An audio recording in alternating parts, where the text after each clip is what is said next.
Les millennials sont admirés, raillés, incompris, encouragés.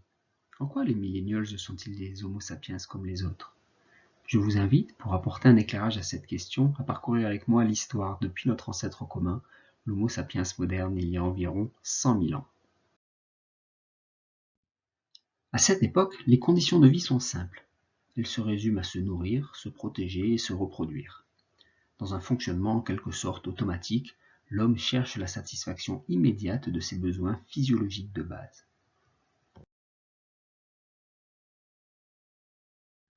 L'apprentissage est aussi simple, la répétition.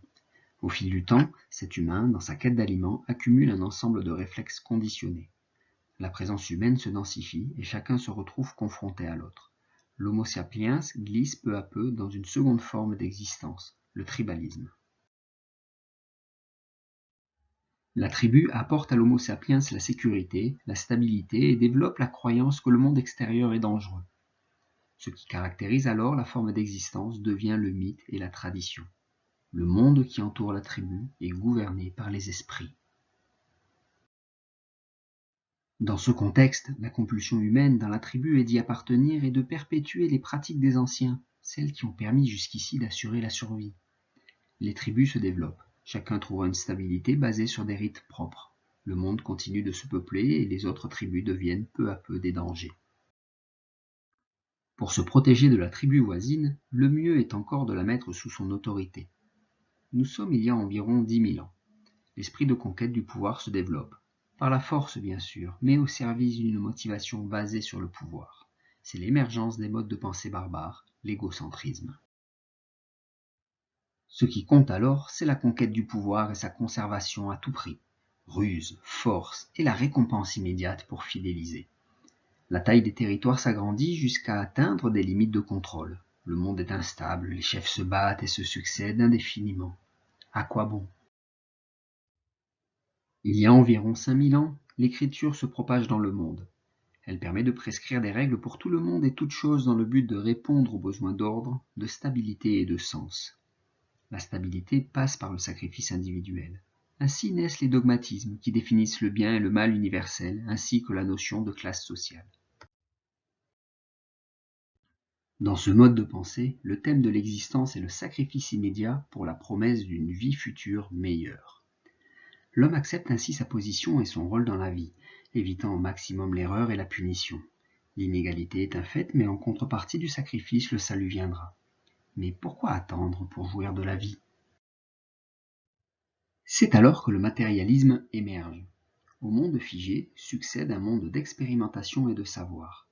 Le développement de la connaissance scientifique érode les dogmatismes et chacun peut désormais conquérir le monde en apprenant ses secrets pour jouir ici et maintenant de la satisfaction matérielle.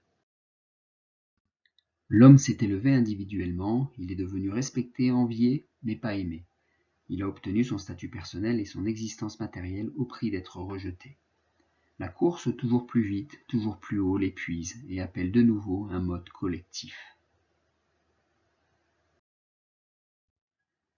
Ainsi, l'humain devient un être concerné par sa relation avec l'autre et préoccupé par son appartenance à une communauté.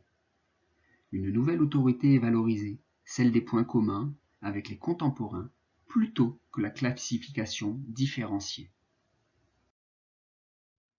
Lorsque l'homme centralise ses valeurs à ce niveau, il subordonne son propre intérêt à l'intérêt de la communauté. Ce thème rencontre aussi ses inconvénients. Le coût de la réflexion de groupe et le faible résultat face à l'énergie consommée et fournie individuellement. Jusqu'ici, l'humain a appris et développé des comportements à même d'assurer sa satisfaction physiologique et de le conforter dans la continuation de son mode de vie. Le développement humain active alors un 7e niveau. À ce niveau, l'homme s'est finalement et enfin détaché des peurs fondamentales qu'il a rencontrées dans son histoire. Il a donc libéré de l'énergie, disponible désormais pour l'expression de soi, mais de telle sorte que tous les autres vivants puissent continuer à exister. Il fait face et accepte l'existence dans toutes ses dimensions, connues ou inexpliquées, au point de valoriser les oppositions et les contradictions.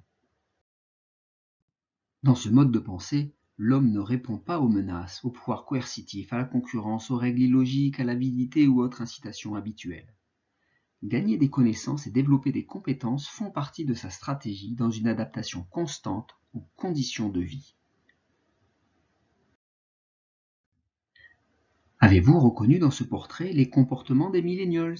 Adaptés, connectés, informés, insensibles aux objectifs de carrière, zappeurs, peu fidèles aux organisations, mais ambitieux dans des causes qui les dépassent et protectrices du monde qui les entoure.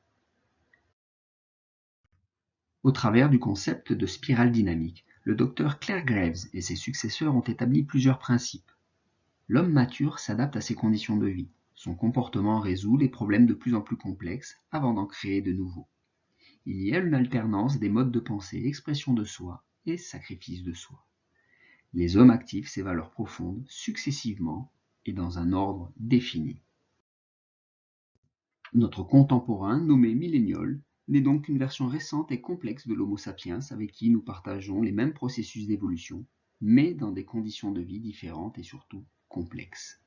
Et demain, sans doute l'homme sera frustré devant le trop grand nombre de connaissances qu'il ne pourra avoir.